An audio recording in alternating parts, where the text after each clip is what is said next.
Welcome to the AR-15 podcast. This show is for you if you just bought your first AR or if you've been building them for years. There is something we can all do to take our black rifles to the next level. My name is Nick Dooley, and I am joined, as always, by my co-host, Garth Hofer. Hey, how we doing? It's another Thursday. Christmas is over. New Year's is over. It's just one giant Monday for the whole month. It is. This is like the fourth Monday we've had in 2 weeks. And yeah, it's just like, hey, what happened? I don't know. I'm not sure what day it is. Like, I wrote the right date down today, so like I'm putting that in the W column. well, that's good. Yeah, haven't had to do that yet, so I'm sure it'll happen eventually. Yeah, and that was a thing. So yeah, that's in the W column. I see there's a bunch of meat chat in the Rumble chat tonight. Oh yeah, yeah. Everyone's talking about the meats that they're going to be looking at as they're talking about the supper chat, which is not a super chat. Fair. I was trying to decide if we're. I haven't read them yet, so I was trying to decide if we're like meats, like shooting meats, or actual smoking meats. No, they're more talking about the meat that goes in your mouth. Okay. Well, that's what they say. You know, once you turn 35, you either get into smoking meat really bad or World War II history. Well, I know which route you probably are going to say I took. I know what route you took. What's that, Garth? I know you have a big Traeger and an egg in the backyard. That is falsehood. Yeah. Nope. Hey, so Garth, did we do anything fun in the? Yeah, there was a few fun things I've done. You've done. We've done. Thomas, I'm going to do this. This is some life advice for you. Never half-ass two things. Whole-ass one thing. Yeah. That's kind of my life motto is I'm not great at anything. I'm really good at a lot of things, and that needs to change. Yeah, so we definitely had some fun here in the last week or so since we spoke last. Yeah. Gosh, where do I start? I ordered my VR. That's on the way. Haven't got that yet. Super stoked for when that shows up. Ordered a rifle that is not an AR, but takes AR platform magazines. So super stoked when that gets to your place. So, I know I'd been making a big stink about finding a lever action 223, and I kind of given up all hope until I was talking to one of you guys out there in the social medias, and lo and behold, I finally found one on Gunbroker, and now I have a Henry lever action Supreme en route, and I can't wait to get a hold of that and go out and open up my whole door to fudness and shoot that bad boy. So, yep. I have the suppressor already. It's actually right here on my desk. And tell me you're going to put the flow through on that. Yeah, I am. Oh my God. Yeah, I am. Oh, that is. So I'm going to say this. That is the worst can you could put on that. I can change it up. It was just, that was the only can I had available currently, but I guess I can do some swapping. Just was like, hey, I have this super awesome flow-through can that was designed to be used for an AR and not mess with the gas system. I'm going to put it on a lever gun. Fine. I will swap my... Oh, no, you do you, boo-boo. But it's like, hey, listen to me. I know what I'm talking about. Well, you remember why I bought that can to begin with anyway, right? That was specifically for the Jackal, and I no longer have that thing. So, well, you bought it not just for that. It was like, hey, this is a good deal, and then you found out the muzzle device the Jackal had on it was compatible. Well, yeah, I mean, but yes, it was a super good deal. Don't get me wrong, but yeah, then I was like, oh, that's gonna live on that. And then I didn't do the paperwork for a year. And then I did. And then the turnaround time was fantastic. So it was basically like the same thing. Yeah. And, so that went through. I know that I did not order anything. I mean, I kind of did, but it's in a different asset. It's not really as much for me. Mm-hmm. I have other things coming in, but there may be one more coming in to do some swapping around. We'll see. Mm-hmm. And when it does, I will show everyone what it is. But It'll be glorious. oh, it's going to be really funny. It's not even funny. It's going to be one of those. I think this is cool. Mm-hmm. Might not anyone else. Yeah, well, hey. It'll work with what I am planning on doing and some of the things I'm working on this year. I know that you were talking about your VR, and anybody looking can see that I have like some white light or like, white shine to my eyes. And that is because I was working with my VR and have been. But I do have to say, Piper, it's time for bed. So good night, sweetheart. Because apparently my daughter decided to watch from the other room. So, but no. So I have been doing it. I know that I was in there. I was actually chatting with a couple of guys. We've done some multiplayer stuff with some of the guys from the like shooting group and things of that nature. We're talking with Joe from New Hampshire, who we met at GunCon last year, and he and I were shooting a little bit. And so for anyone who is watching, this is the VR controller. This is the standard one. So this is a, they say it's a 320 grip with a echelon like muzzle area. And I have the Quest 3S, and I think I'm at 7,060 rounds Dang. in the past 4 or 5 days that I've actually been using it. So That's solid, dude. That's a lot of rounds. I mean, that's like a lot of rounds. yeah, that's so I've been getting some VR practice in that way, and it is a great training tool. They need a rifle. That would be, I mean, that's kind of where you think they're going to be head next time, or for the next steps. I don't know. I can't speak to that. Haven't heard anything, but it just makes sense. Yeah, a rifle is needed. Yeah. Yeah.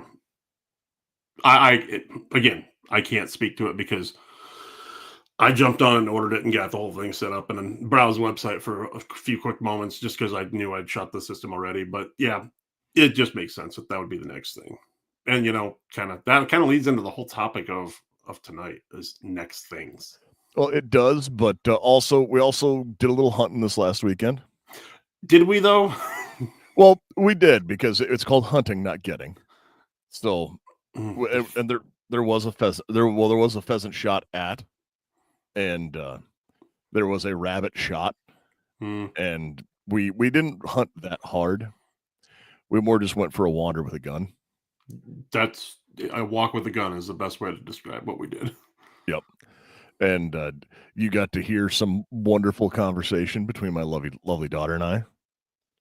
As a conversation between you and your daughter would only go, when most people talked about family and they're like, oh, what'd you guys do? Oh, I took my daughter hunting. Oh, what'd you talk about? School, life, her boy friends that you're going to kill. No, they talked about the Polish mounted cavalry.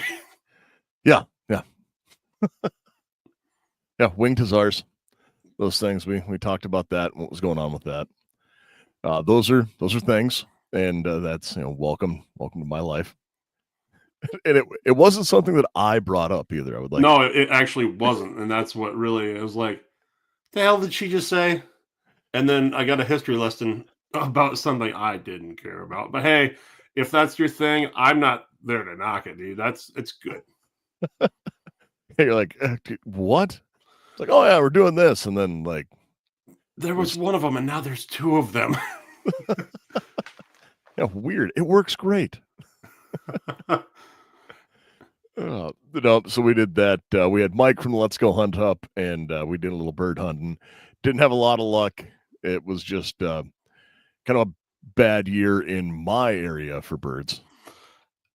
Again, I'm gonna put it back to the no snow thing. Didn't help. It was so late in the year for trying to go out and get some birds, and we just don't have snow right now. So they're not going to sit tight. They're going to get flighty. So Nope. So we did do that, and that will also kind of couple into our topic for the night of New Year, New Pew. Yes, New Year, new pew. Now I'm getting yelled at by your wife on text message. Oh boy, what for now? She said she was a history major. Yeah, see, it's not just me. It's not. Sorry. Oh, yes, indeed. Oh, fine. Yeah. So, New Year, new pew. You want to break it down? So when we get into this, every year in January, people talk about like, oh, these are my resolutions and all of the stuff that goes along with it. And well, I don't do resolutions because there's no new year, new me. Like, in fact, I'm going to be worse. Like, I'm just going to double down on what I do. Yeah. And that's just a thing. But I did not use Mike for a finger puppet.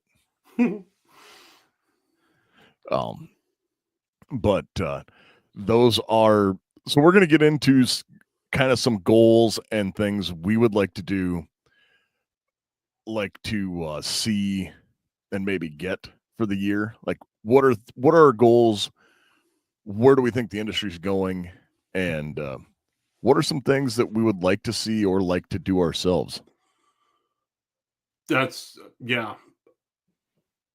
I'll let you lead it off because I have scatterbrain with this topic because I was thinking of so many different things and I don't know if it's the direction you want to go yet. So why don't you kick us off and I will follow suit.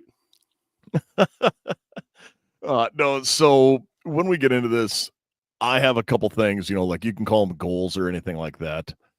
I'm actually going to not focus on acquiring any more firearms. I'm sure I inevitably will because I'll find something that really trips my trigger and I'm like, oh, that's neat. Mm-hmm. Or I'll find something that has a odd bit of like strange history or something where I'm like, yep, this needs to be a part of my collection. And so, but I honestly have nothing. Like, I've built out most of what I want to do to be able to accomplish it this year. Mm-hmm. So the things I want to do have way more to do with training, which is a shock to no one. None whatsoever. And I want to focus more on that aspect of it, and not just not just training as what I am going to do, but also training on some events I would like to put on. Mm-hmm. No, that makes a lot of sense because I've tried to do the one gun a month for the last 2 years now, and kind of gave up this year because I would just go buy 6 at a time, and really didn't like stick to the one a month only crap. And then I just kind of lost interest in what the industry had. Not to say that there's nothing that trips my trigger or that I want to go buy, because as the gun industry evolves, there's always something out there that's weird and kind of strange and just, well, me and my collection behind me, it's not mostly normal. So for that regard, no, I don't want to go out and just buy guns this year. I would actually kind of piggyback on what you said. I'd like to expand on them, not necessarily trick them out, but hone my skills with each firearm that I have. Because yeah, I've got a AR up there, and I've got my PCC and my Mini 14s and stuff, and they're cool to look at. But I want them to be more than just wall hangers. I'd like to actually know the functionality of each gun intricately. I'd like to be able to go out and really know what each gun is capable of doing, and how I, as a shooter, can use those tools to, go out and have fun with, go and use them in competitions for hunting and all the like. So that's one of my big things this year is I don't want to drop coin on just random guns unless it's super strange. So all right, guys, here's your goal for 2025 to help Garth. If you see something super strange that just goes, why would someone buy that? Send it my way because I'll probably be the guy that buys that. But beyond that, I would also like to do the training aspect because we always talked about doing maybe a quarterly training and stuff. And I know that, we get to do that in our community and train people, but still got to train yourself because if you're not learning, then how are you supposed to teach, the next person? So. Nope, I definitely want to do that. I want to provide some more training classes as well. Expand. So some of that's, I'm going to expand some of the things that we're doing, and there may be something coming out along the show lines with that. And so be prepared. And so just remember that this is your fair warning. But also it's when I get into it, like I rebarreled. I have some projects that I'm more or less finished. But I haven't actually spent the time getting to run out. Like last year I did a lot of gunsmithing. I got a lot of stuff like that done. And I did not a lot of testing, but this year I would like to do a lot more testing and evaluating, even of some ideas that we have to go through some testing to kind of do some not quite Mythbusters, but Mythbusters. Yeah. And then I would go again. I have stuff set up for hunting. I'm going to keep doing with that and keep pushing forward with those things. But those are kind of my personal goals. And I know that, again, anyone who knows me knows training is a huge part of my life. And I'm not going to slow down on that in any aspect. No, you won't. You'll drag me along, and we will be doing more training this year, I feel, than we have in the last 2 years combined. And I'm not saying it's a bad thing. It really is. It's not going to be. So it's going to be hard for me to do more training than I have in the last year. Okay, that's you, but now you get to interact with your job versus, I get that. Yeah, fine. Like I'm going to try and keep up what I've been doing. There you go. That's a good way to put that. Yeah, and that's one of those things where again, there's a variety of things you can do just on self-improvement. That like we were talking the Ace VR system, even dry fire with a rifle is still something to definitely do. Get that sight picture, get work on transitions. No, dry fire is definitely the thing I think I want to work on the most because we have all the tools at our disposal at this point. We've got the VR, we've got the Cool Fire Trainer system, we've got the Mantis systems. I mean, there's just a whole bunch of different great stuff out there. And between you and I, what we both have, a guy could never honestly leave his basement for 6 months and come out a better shooter than most. Yeah, well, theoretically. Again, most, because there's certain guys out there, again, that we see at our classes we teach. When's the last time you shot that gun? I believe it's the last time I took a class from you guys. So, most. So, Klecker said, I'm going to humble myself and take basic pistol and carbine courses in order to take advanced level courses.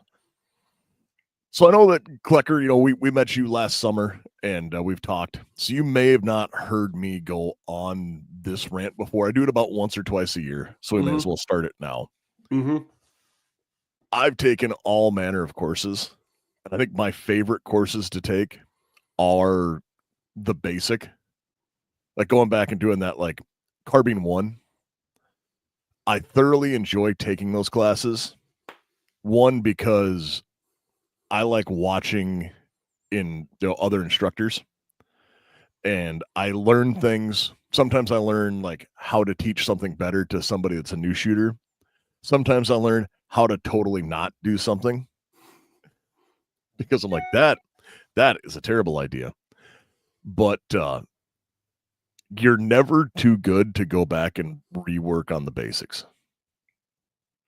No, we preach fundamentals because fundamentals are key. And if you don't know the fundamentals of anything you're doing, you're just putting bad information out there. And, that's where coming back, there's firearms training is a constant evolution. There's stuff that I've learned in classes that, it's that is different than what was taught when I first started. And it's like, oh, okay, hey, sometimes you need that little bit of an update to advance things or to remove training scars you may have. Because I know I have plenty of training scars. I have a few, yeah. Yes, I think the word people used when they watched me do something once was devolve. Yes. So, man, he started out so awesome, and then he just devolved and went back to like 2004. Yeah, well, things happen. So as we move on, Garth, what are you gonna do? Like, let's do some predictions here and see what do you think is going to happen with the industry. Man, that's kind of where I wanted to go first, but I'm glad we didn't. I don't know, man. Right now, the world's getting kind of crazy. Things are happening. This New Year's, we had a few incidents around the country happen, and I can't predict what's going to be the outcome of all of them. But with this new administration coming in, I really hope that some barriers get broken. One of them maybe being the ATF, and we see some real leadership get put in.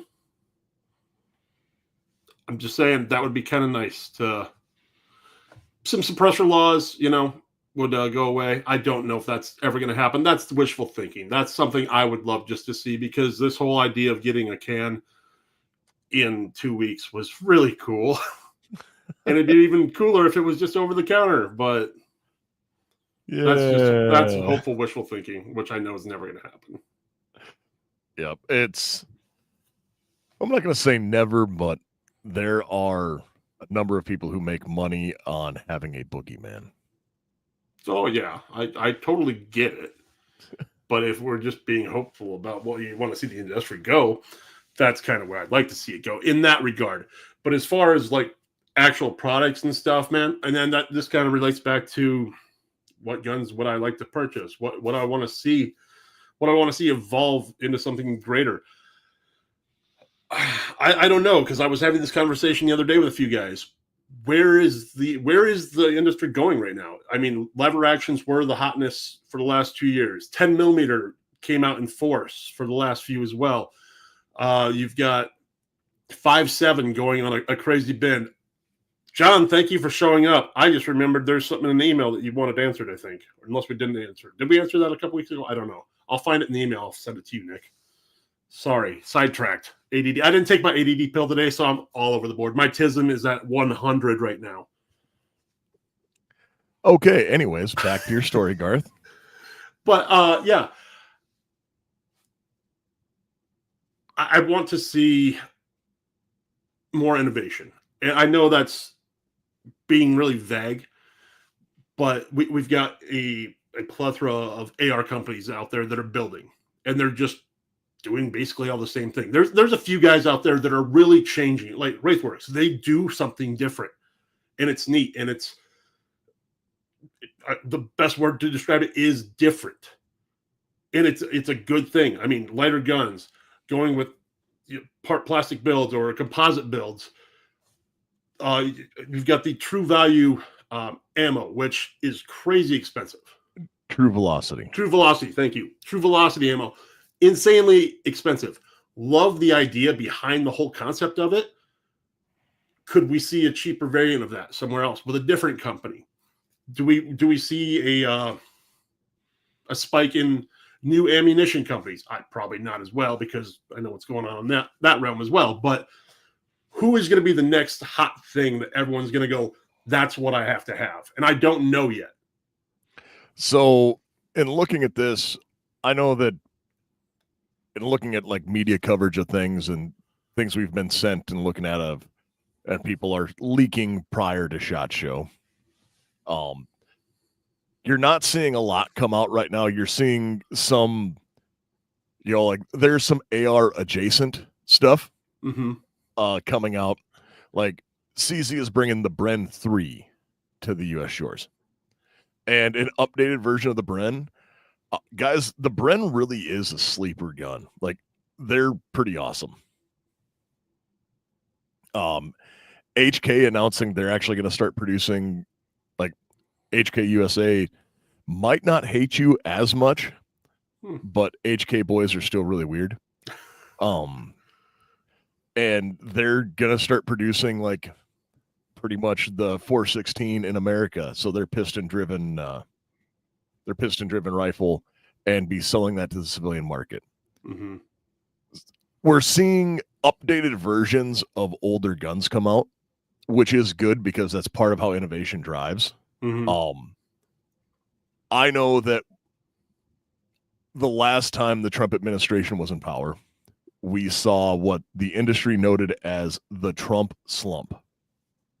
And that was, we had 8 years of panic buying because there was constantly, oh no, like we're going to ban everything. And everyone freaked out, and then nothing happened. And then everyone freaked out, and then nothing happened. And then everyone freaked out, and then nothing happened. And like this just kept going and going and going. And then we hit this kind of like, okay, hey, we're going to take a breather. And then this is one where I'm going to irritate some listeners and be like, and then we actually had, like a president who was friendly to the Second Amendment, who did more anti-gun things than the Democrats did.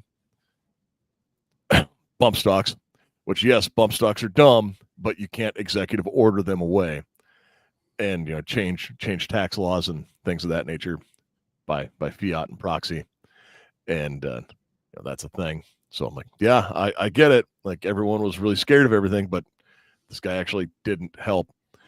So we'll see. It's supposed to have changed. I know that he changed some of his inner circle, and there's a lot of very good Pro 2A people coming in the cabinet sector. So that is good, I think, going forward. But with the Trump slump and everything that has happened in the world since 2020, I think we're going to see a lot of push towards innovation, as you were saying, because at this point in time, an AR, you can pick up an AR for $350. Yeah. Now it's not going to be the best or the most accurate or, an amazing anything like that, but you can pick one up that will probably work.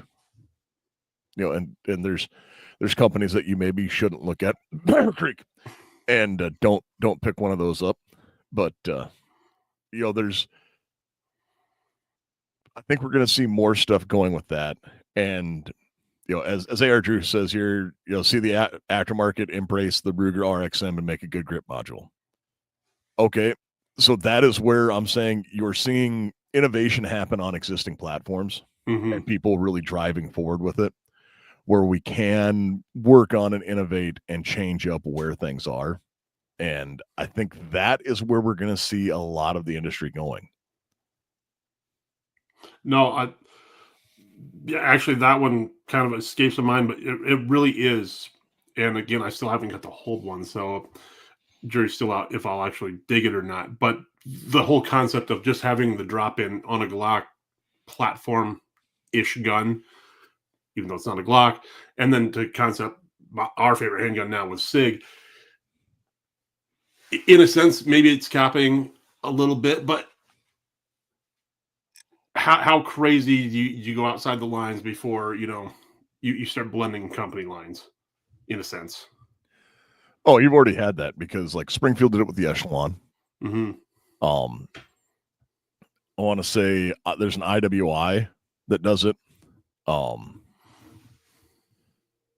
There's a handful that already have been doing this with the. That's about it. Yeah. So obviously, yeah, there's always going to be lines blended and stuff, but with new innovation, that just doesn't mean firearms. That also means night visions and thermals and more holographic night sights and things of that nature that we did get to see last year at SHOT. And I really hope that continues to be a big push in 2025 because, there is a huge market for night vision and thermal shooting in this country. And as a guy who's just barely grazed the surface of the water on this topic, it's really neat to see. So I know there's a lot of that going on. And at this point, I know the technology's out there. The price point on a lot of the stuff is a little high yet. I'd like to see that come down. It's come down a lot. Oh, it has. I don't get me wrong. From where it was. So it's weird because it has like a weird wave thing. It was really, it got cheap-ish. Mm-hmm. And then it got stupid expensive again. Like it was stupid expensive. And then prices came down and it was like, hey man, I can pick these up kind of cheap. And then everything got stupid expensive again. Mm-hmm. And now it's come back down to, hey, things are back to a semi-reasonable price. And you're actually coming across, and the barrier to enter night vision is still going to be about $2,000. Like, yeah. For proper analog, like Gen 2 plus Gen 3 night vision is going to be in that $2,000 range when you're said and done. And yeah, it's respectable at that price. It is. Yeah, like I have rifles that cost more than that. I have shotguns that cost more than that. It's like that's not me bragging. That's just a thing. And I know that when we've talked about it, people will say like back and forth on, oh yeah, but digital might be a thing. And I know that Garth, you have opinions now on digital night vision that you didn't know you had a week ago. Yeah, it's true. A week ago, you didn't know you were going to have an opinion on digital night vision. Now I do. Yeah, and it's hey, it works, but you got to have a lot of light. You got to have a lot of things go right for you. Yeah, and a lot of light. A lot of IR, a lot of stuff like that. And so Klecker says, only digital night vision worth anything is the ATN day night scopes are similar. Like I have one of those and I have had good luck with it. Like, I've shot coyotes and stuff with that at night and it has worked well. Mm-hmm. But no, for a helmet mounted, ungood. And I will stand by that. But, yeah, and I did own a briefly short time had a ATN day night scope, and yeah, it was awesome. I mean, for the price point of what it was, yes, it was cool. Not my favorite thing to look through now after playing with a few other things, but yeah, still not a bad entry level. Yeah, again, and that's where we're talking about price point and where things are. And I know that I personally, in the I'm going to touch back onto things that I'd like to work on more. I said I'm not looking at buying any more guns. I may pick up some more IR aiming devices. Yes, that's probably actually the next thing on a gun side now. Now that I've acquired pretty much everything I've thought about or could think about. Yeah, the one thing I might do is I still might pick up a tactical 22 trainer, and or another CMMG bolt conversion. Yeah, just so I can run. But a dedicated 22, I think, would be nice to have to run night vision stuff with. Yeah, that'd be super cool, actually. So Klecker, the Holosun IR lasers, I have heard really good things about. They were kind of in that. These are the ones to have if you're not going to spend they were the beginning of the duty rated, I should say, was how I would put it, at that $700-ish range, $600 to $700. And you're seeing more viable options come in cheaper now.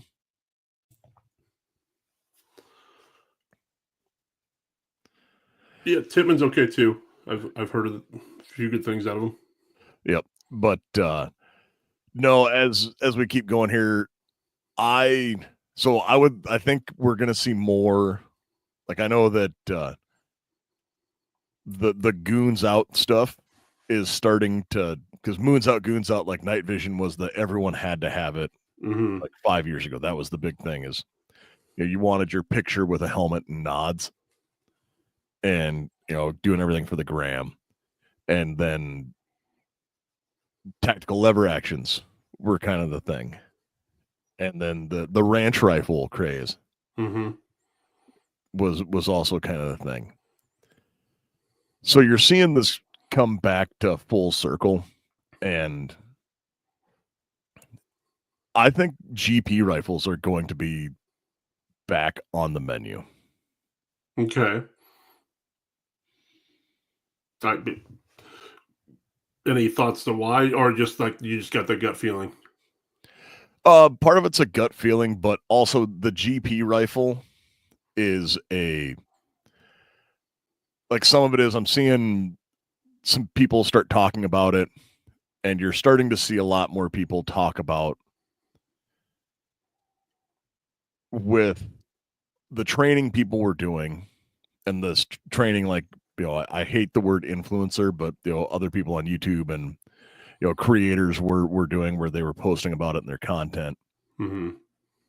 Again, we went from like everything was CQB and like, hey, let's build AR-10 or AR-15s and like 10.5-inch barrels. Like, let's get small and do these things and have our shorty boys, which are awesome, and I love them, and I'm never going to give mine up. Mm-hmm. But you're seeing, okay, hey, so I can do this, and then you started to see everything spread to go to, get the long range, and then you're getting the medium range and LPVOs, and we're actually seeing a bunch more people go back to a dot and a magnifier. Mm-hmm. And as this comes up, I think we're starting to see a lot more of just that general purpose rifle is going to come back in a big way, where people have started filling out that niche stuff, and they're going, hey, I just want a rifle that I can do everything with. Like, it's the, yep, I've got my cool lever gun and it has all this and it's awesome and I love it. Mm-hmm. But this thing's heavy and it only holds 7 rounds. So we're going to put it over here. It's, people are looking, or I see guys that are looking at it, in just conversation I've had where I've had, like, I want to take a rifle that I can go, shoot hogs or coyotes or something like that with, and then Mm-hmm. I can run a match with it. I can do this. I can, they're wanting that do all general purpose rifle. It might not be the master of anything. Yeah. But it can do a lot of good things. No, that makes a lot of sense. I mean, it kind of goes back, harkens what I was saying earlier, where I've got all my toys. Now I want to learn how to really run my guns. And I have one of those guns where you were just explaining, the general purpose rifle. I have that gun in my safe right now. I could do everything with it. I think. I mean, I could run the match with it. I could go hunt with it. I could go prairie dog hunt. I could do whatever with it. But how often do I actually take it out and run it? And that's kind of what I would like to focus on this year. So it's going to be a lot of work. It's going to be ammunition downrange, and that's part of it. That's so hopefully ammo comes down a little bit more. I mean, I just picked up 5,000 rounds of 9mm about a week and a half ago for a pretty solid price of $185 a thousand. So yeah, I mean, we're going to do that. And you know what else I think we're going to see? We're going to see a lot more guns with VZ grips. And the unique features of VZ AR grips is they're machined from a solid block of G10. And G10 is great because it's durable and doesn't get slippery when covered with mud, blood, or sweat. The 17-degree grip angle and wide variety of textures from mild to extreme. The color options also available, as well as the shorty versions. 1911 grips with extreme customizability, standard slim palm swells, thumb notches, safety cuts, bottom profiles, and more. You can even get grips for my beloved Berettas with more than 25 textures and 27 colors available. There's a coupon code that is good for 15% off all handgun and rifle grips, and that code is AR-15 podcast. And actually, the other thing we haven't really discussed yet this evening that I would like to see just us do more of in 2025 is hit a few more shows. And I understand it may not be out there for everyone, that we are not going to be traveling to SHOT Show this year for a couple different reasons. We just don't need to worry about them right now. Oh no, it's because the NSSF really screwed over Colorado. And that is, I will die on that hill. No, that's fine. That's totally cool. All right. I'm not going to explain my reason, but I don't need to right now. So anyway, but there's a couple other great shows we want to get to this year, and we hope to see you guys there. I know that Nick and I both definitely want to get to, GOA this year. That's something we definitely want to make happen. GunCon is another one. Don't know the location yet. We'll be there. That's our goal. And then there's a possibility of us maybe traveling to South Carolina this March, but to be determined. Yeah, TBD. So, but there's a lot of great smaller shows out there other than the NRA show or SHOT Show that we feel that is just a little bit more personal, and personal, I should say. Just we're getting to meet with fans of the show and meet with smaller industry guys. And we want to make those things happen because we feel like that could be, Ruger or SIG or, whoever, Mossberg, whoever's going to have the next great thing. It might come out of their big, factories, but it could be some guy working in his garage that has the next best idea. And we want to go meet those guys because that's how this business works. So, yeah, GOA Goals is an event we will be at. That is for sure. And as we go on with that, those are all things that I agree. Like, we're going to go out there. We'd like to get together. We'd like to see more of you guys. Again, there may even be some other events that we might do things like host, where you could travel and come see us. But more on that later. I'm so stoked if this actually happens. No, so Garth, where else? Like, what else do you think it is? I'm going to get on a soapbox here. I don't think that the answer to a lot of things is going to be a new caliber. I don't think so either. New calibers the last few years that have been introduced, I mean, they're wild, crazy calibers, so they flame out, basically. Well, I have opinions, and like 350 Legend, all in. Like, yep, I get it. I understand that. It makes sense. Mm-hmm. For us here, not as viable because it doesn't make as much sense, but I understand it for a large portion of the country. Mm-hmm. Like, if they actually started producing subsonic rounds in that, oh mama.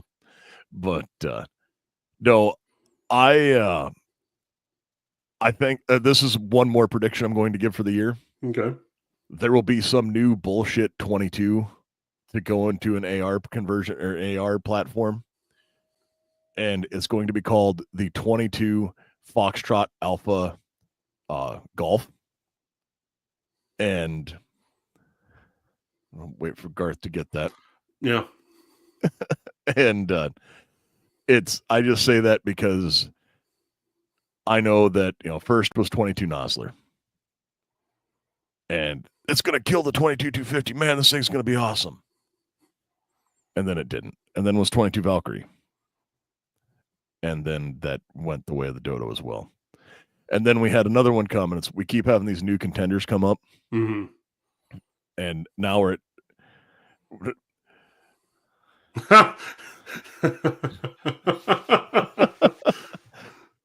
Exactly. But I get asked so many questions about, like, hey, I'm having problems with this, and they're not grouping. And 99% of the questions I get asked about, like, rounds not grouping, mm-hmm. are with these goofy 22 calibers. And guys, like, they make an AR-10 22-250, and like, it was just, the AR-15 was made for 223-556. So obviously this would be a center fire cartridge. Oh yeah, no, yeah, it's just shoot those. shoot those. Oh, I mean, yeah, I could see something like that, coming out. I mean, not to say that per se. Good luck branding that name. I know some people would buy it. Oh, so in the precision rifle world, Mm. there was a round that came out. It's the 6GT, Mm-hmm. 6mm GT, and it started as a meme cartridge because it's the 6mm Gay Tiger, and Nice. like that was the whole thing. Like they literally made up the cartridge. Like, yeah, you guys shooting 6GT, 6GT. Oh, what is it? It's 6 Gay Tiger, man. It's amazing. And then a guy actually made it, and you can find right now, like Garth, jump on the Google machine and type in 6GT, and you'll see it pop up. But like this is kind of the same thing where you should almost just do like an Ackley improved 223 and start selling it as the 22 fag, because that would be funny to me. As Garth furiously Google's on moot. Oh no, yeah, I'm here. I'm checking it out. So, I mean, dang, Yeah, it's a whole thing. it's a whole thing. I got a whole bunch of cars and bullets. So, Yep, but that's just one of those where I'm gonna wait for the next whiz bang. I understand. So I have previously said like I am not super interested in the 8.6 blackout, yeah, and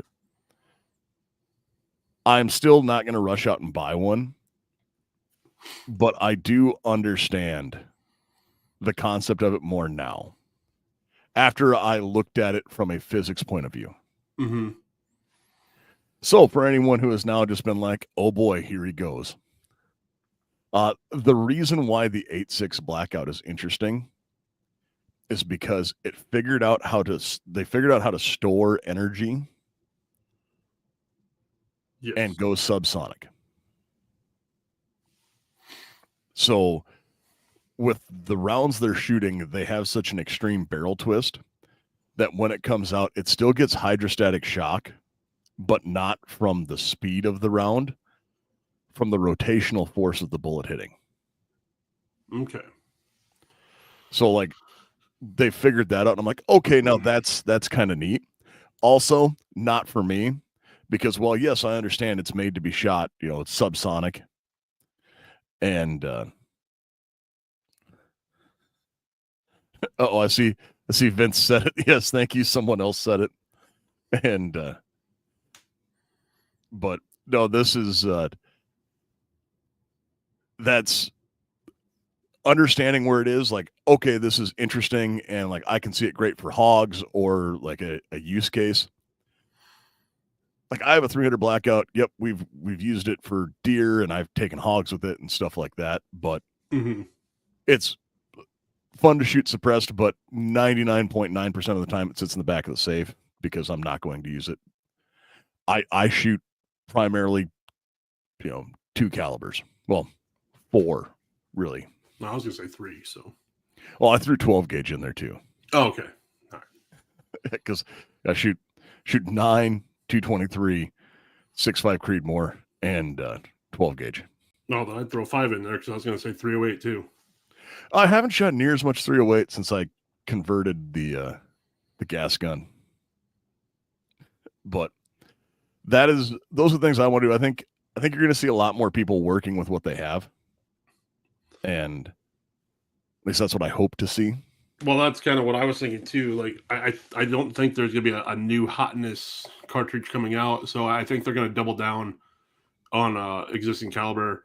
And I don't know if they keep rolling it over from like the 10 mil, and then you start seeing like all these PCC designs maybe come out in a 10 mil or 45, something along those lines, just to have the existing caliber already there, but to reformat. In the PCC world, here's another prediction. You're going to start to see delayed blowback. Okay. Delayed blowback PCCs in existing PCCs. All right. And I'm going to say that because there's going to be a handful of different ways they accomplish this. Well, I look forward to seeing some of these designs if they do in fact come out, because I feel, I just feel stalemated with the AR platform right now. In You a feel sense, what? I feel like the AR platform is in a stalemate right now. Oh, it's not. I don't believe it is. Mm-hmm. But where we're at was we had a race to the bottom with a lot of things because it was, hey, let's a couple of how light can we go? Yeah. Then it was how short can we go? Then it's let's make goofy calibers. And then it was like, okay, let's now we're going to change how we mount everything. Mm-hmm. And it's not that it's at a stalemate because like bolt actions have been at a stalemate since we went from control feed to push feed. And that's the Mauser action was the best thing the Americans ever stole from the Germans. And when we get into that, bolt action technology hasn't come a long ways. And it's not that it's at a stalemate. It's like, oh man, there's not really much we can do with the AR. I mean, there is magazines. I know that there was a comment earlier. I'm not sure how we feel about Magpul suing everyone, which is a thing. But magazine technology is important, and having that, your sights. And as this keeps going, there are more things we can do. The direct impingement system is an amazing system. I think some of the coatings and things of that nature to keep things cleaner. You're seeing, like, well, rifle speed changing gas blocks, like how that works. That changed things a lot for how that is. We're seeing innovation be driven, but it's not like, oh man, look at that. They totally transformed the rifle.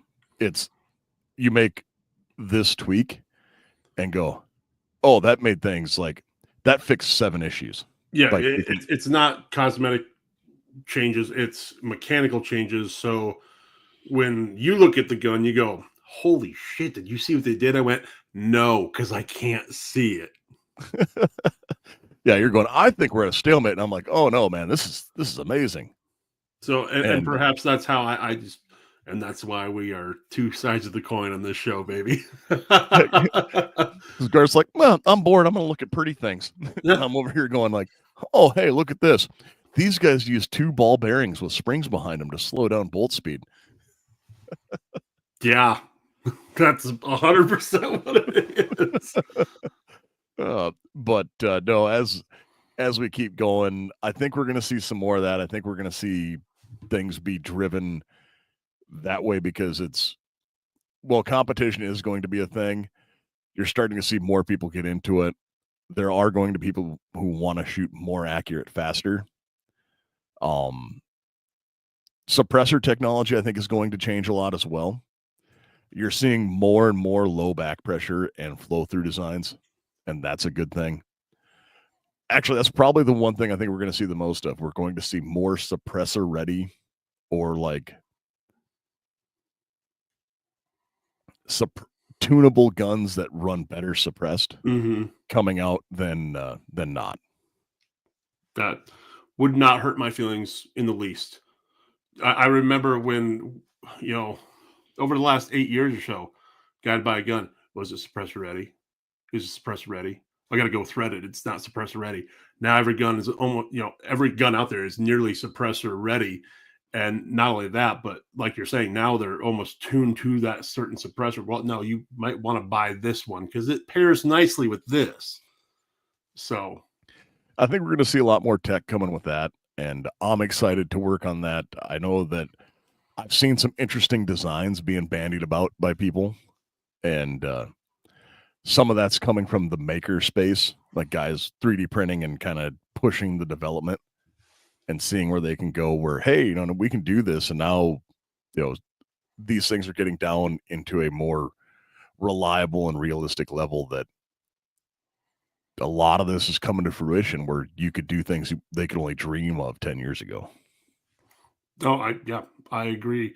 I mean, the game has changed from 10 years ago, and maybe that's my issue right now because we're living it, and I'm not seeing the full picture. So, and again, we're a month away from shot, or less than a month away from shot now, And I haven't been paying attention on purpose because I don't want to be pissed that we're not going this year, because obviously we're not.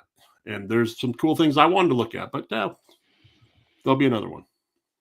And, in looking at this, things I've seen at SHOT where I'm like, yep, I am excited to see this.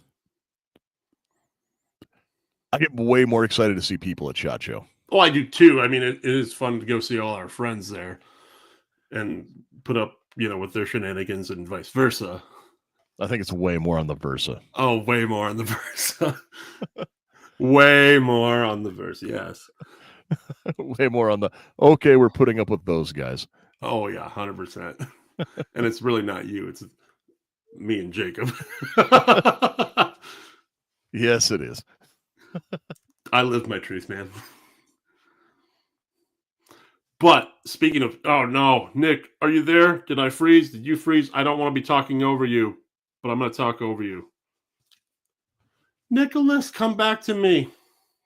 I'm sorry, guys. I know this makes for poor podcasting. So, dang it. Let me text him and call him and find out so we're not dying here. You're froze.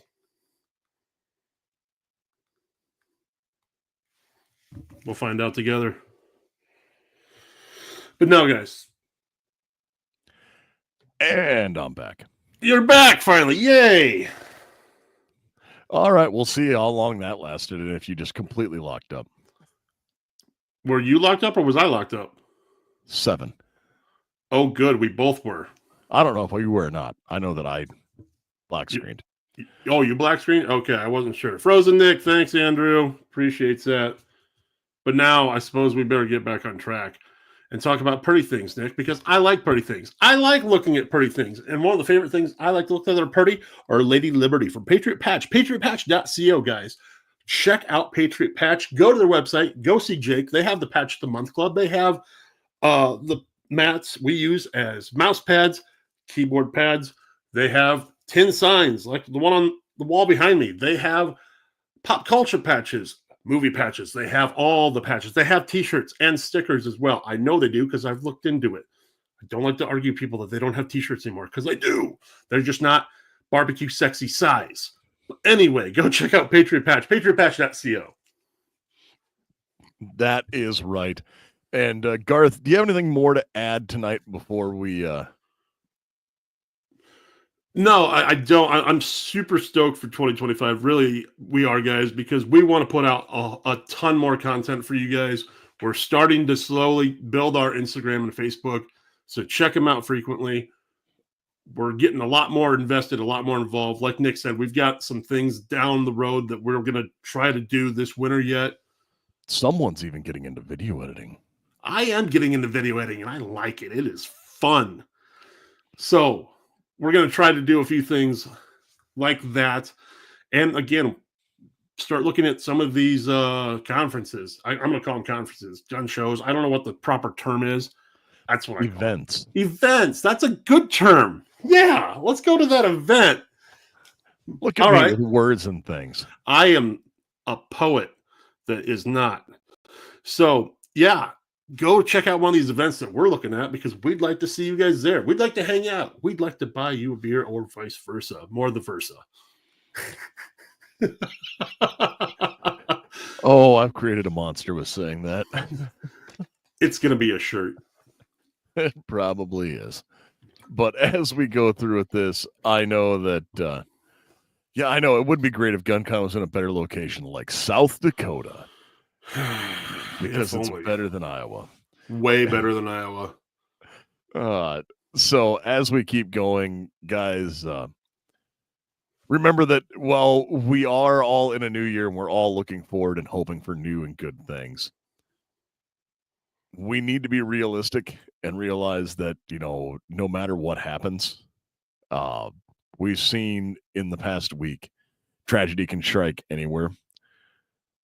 Why not Canada? Because we want to have real guns. Come on. It's from AR Drew. He likes, that's right. He would probably be like a Trudeau homie. But we'll So glad I learned that now before I send him his prizes.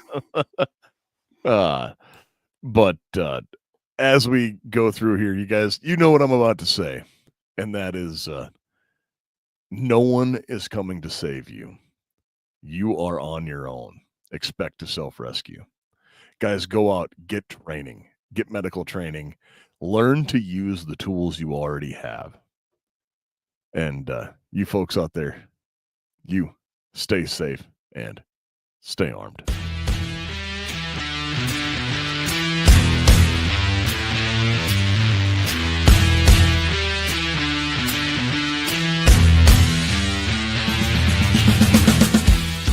Support the people who support the show. Primary Arms, VZ Grips, 4Patriots.com, and Patriot Patch Company. Be sure to check us out on social media